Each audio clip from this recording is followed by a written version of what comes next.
Hi friends, welcome back to my YouTube channel. ನೋಡಿ friends, ಇವತ್ತಿನ ವಿಡಿಯೋದಲ್ಲಿ ನಟ ಮುರಳಿ ಅವರು ಅಭಿನಯಿಸಿರುವ ಕನ್ನಡ ಚಲನಚಿತ್ರಗಳ ಬಗ್ಗೆ ತಿಳಿಯೋಣ. ಅದಕ್ಕೂ ಮುಂಚೆ ಯಾರ್ಯಾರೆಲ್ಲ ನಮ್ಮ ಚಾನಲ್ನ ಸಬ್ಸ್ಕ್ರೈಬ್ ಮಾಡ್ಕೊಳ್ಳದೆ ವಿಡಿಯೋ ನೋಡ್ತಾ ಇದ್ದೀರಾ ಅವರೆಲ್ಲರೂ ಕೂಡ ದಯವಿಟ್ಟು ಈ ಕೂಡಲೇ ಸಬ್ಸ್ಕ್ರೈಬ್ ಮಾಡ್ಕೊಳ್ಳಿ. ಹಾಗೆ ಪಕ್ಕದಲ್ಲಿ ಬರೋ ಬೆಲ್ಲೈಕನ್ ಕೂಡ ಪ್ರೆಸ್ ಮಾಡಿ. ವಿಡಿಯೋಗೆ ಒಂದು ಲೈಕ್ ಮಾಡೋದಂತೂ ಮರಿಬೇಡಿ. ಅವರ ಮೊದಲನೆಯ ಚಿತ್ರ ಬಿಳಿಗಿರಿಯ ಬನದಲ್ಲಿ. ಈ ಚಿತ್ರವು 1980ರಲ್ಲಿ ತೆರೆಕಂಡು ಸೂಪರ್ ಹಿಟ್ ಆಗಿತ್ತು. ಮುರಳಿ ಅವರು ಬಾಲ ಕಲಾವಿದರಾಗಿ ಅಭಿನಯಿಸಿದರು. ಅವರ ಎರಡನೆಯ ಚಿತ್ರ ಗೆಲುವಿನ ಹೆಜ್ಜೆ. ಈ ಚಿತ್ರವು 1982ರಲ್ಲಿ ತೆರೆಕಂಡು ಫ್ಲಾಪ್ ಆಗಿತ್ತು. ಈ ಚಿತ್ರವು ಅವರ ಲೀಡ್ ರೋಲ್ನ ಮೊದಲನೆಯ ಚಿತ್ರವಾಗಿದೆ. ಅವರ ಮೂರನೆಯ ಚಿತ್ರ ಪ್ರೇಮ ಪರ್ವ. ಈ ಚಿತ್ರವು 1983ರಲ್ಲಿ ತೆರೆಕಂಡು ಹಿಟ್ ಆಗಿತ್ತು. ಅವರ ನಾಲ್ಕನೆಯ ಚಿತ್ರ ಬಿಳಿ ಗುಲಾಬಿ.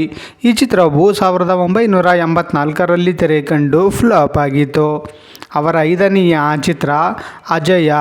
ಈ ಚಿತ್ರವು 1985ರಲ್ಲಿ ತೆರೆಕಂಡು ಸೂಪರ್ ಹಿಟ್ ಆಗಿತ್ತು. ಅವರ ಆರನೆಯ ಚಿತ್ರ ಪ್ರೇಮ ಗಂಗೆ. ಈ ಚಿತ್ರವು 1986ರಲ್ಲಿ ತೆರೆಕಂಡು ಆವ್ರೇಜ್ ಆಗಿತ್ತು. ಅವರ ಏಳನೆಯ ಚಿತ್ರ ತಾಯಿ ಕೊಟ್ಟ ತಾಳಿ. ಈ ಚಿತ್ರವು 1987ರಲ್ಲಿ ತೆರೆಕಂಡು ಹಿಟ್ ಆಗಿತ್ತು. ಅವರ ಎಂಟನೆಯ ಚಿತ್ರ ಸಂಭವಾಮಿ ಯುಗೆ ಯುಗೆ. ಈ ಚಿತ್ರವು 1988ರಲ್ಲಿ ತೆರೆಕಂಡು ಹಿಟ್ ಆಗಿತ್ತು.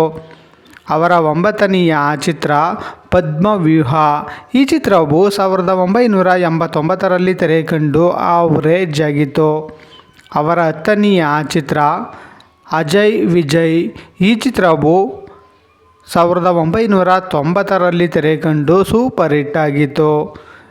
ನೋಡಿದ್ರಲ್ಲ ಫ್ರೆಂಡ್ಸ್, ನಟ ಮುರಳಿ ಅವರು ಅಭಿನಯಿಸಿರುವ ಕನ್ನಡ ಚಲನಚಿತ್ರಗಳ ಬಗ್ಗೆ ತಿಳ್ಕೊಂಡ್ರಲ್ಲ.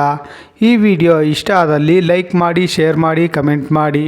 ಹಾಗೆ ಯಾರ್ಯಾರೆಲ್ಲ ನಮ್ಮ ಚಾನಲ್ನ ಇನ್ನೂ ಸಬ್ಸ್ಕ್ರೈಬ್ ಮಾಡ್ಕೊಳ್ದೆ ವಿಡಿಯೋ ನೋಡ್ತಾ ಇದ್ದೀರಾ ಅವರೆಲ್ಲರೂ ಕೂಡ ದಯವಿಟ್ಟು ಈ ಕೂಡಲೇ ಸಬ್ಸ್ಕ್ರೈಬ್ ಮಾಡ್ಕೊಳ್ಳಿ. ಹಾಗೆ ಪಕ್ಕದಲ್ಲಿ ಬರೋ ಬೆಲ್ಲೈಕನ್ ಕೂಡ ಪ್ರೆಸ್ ಮಾಡಿ.